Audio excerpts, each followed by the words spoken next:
Hello, I'm Kiley Dunbar and I write romantic fiction for Hera Books. I'm going to read you an extract from my 2019 Christmas novel, Christmas at Frozen Falls. This novel follows my heroine, Sylvie Magnuson, as she goes on a revenge honeymoon with her best friend Nari, when she should be going on her real honeymoon with Cole, who cheated on her and broke her heart back in the summer. So this extract I'm going to read to you takes place on Christmas Eve in beautiful Finnish Lapland in Saraselka, high above the Arctic Circle. And it shows you what happens when Sylvie is reunited with Stellan. Stellan was an ex-boyfriend from long ago when they were students together back in Manchester. Now he owns the Frozen Falls Resort. And he's going to take her out on a very special afternoon. And it's dark because the sun never really rises in the depths of December in Saraselka.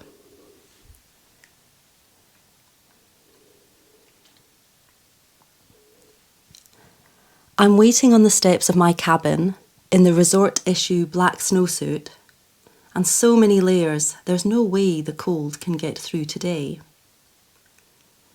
I've managed to blow dry and straighten my hair into submission, and don't read anything into this.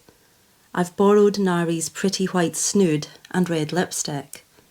The lipstick was her idea. And I'm feeling pretty glam actually, which is miraculous given the extremes of hot and cold, damp and dry here. But where is Stellan? It's almost 11, and he was never, ever late back in the day.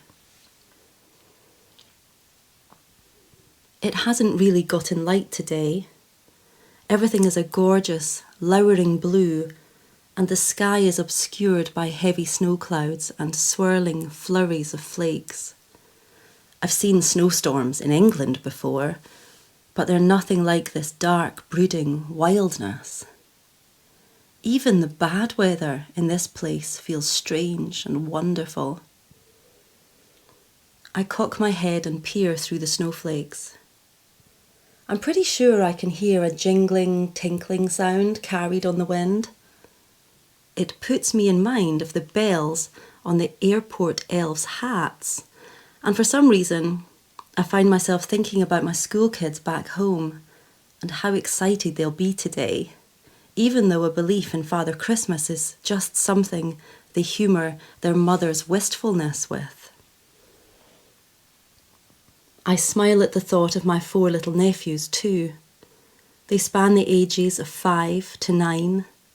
The eldest, Rupert, will most likely for the last time be hanging a stocking with his little brothers tonight, consumed with excitement, and believing they'll be magically filled with toys and treats by morning.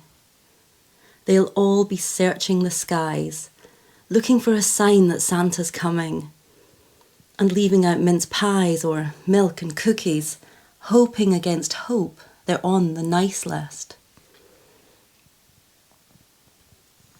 What a shame the magic has to end, and all too soon. I have a feeling I'll never see those little boys again. Not that I saw them often, even when I was with Cole, but I hope they received the gifts I sent, signed just from me this year. With all this in mind, standing under the Arctic sky, I make a wish that all the children on the threshold of young adulthood have one last perfect Christmas before the magic fades, and they join us, the grown-ups, with all our jaded worldliness. There's that jingling sound again. I know I'm definitely not imagining it this time. If Stellan were here, I'd ask him what it is. As I'm struggling to part the thick layers between sleeve cuffs and glove to get a glimpse at my watch, and thinking that Stellan really is cutting it fine, I see it. And for a moment, I can't believe my eyes. The first thing I notice is the dancing light from 2 swinging lanterns. Then I hear the bells growing louder and the trotting, snorting sounds of the animals. There, dashing out of the dark forest towards me, are 4 reindeer, pulling behind them a long sled, and finally, all dressed in black, blonde wisps of hair escaping from his fur-trimmed hood, is Stellan. Standing up in the sleigh, he is grasping the reins and making the silver bells sing out in the darkness. In the blink of an eye, he's pulled the animals to a halt at the foot of my cabin steps, and he's offering me a gloved hand. "I believe," I cry. "What?" Stellan's eyes crinkle and he laughs a deep, delighted laugh. Nothing." I clamber into the sleigh, which is far bigger, more enclosed affair than the dog sled of yesterday, and Stellan sits down on the seat. Plonking himself beside me, he pulls a blanket over our legs. "You ready?" he asks, still grinning, and I nod because I can't seem to get any words out right this second. He calls out to the reindeer and jolts the reins, and we start to move off.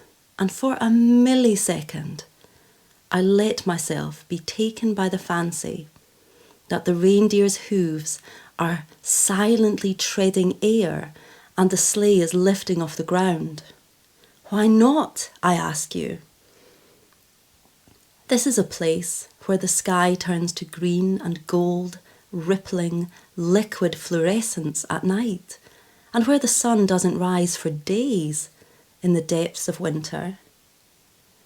So why can't other, unbelievable, beautiful, thrilling things happen here?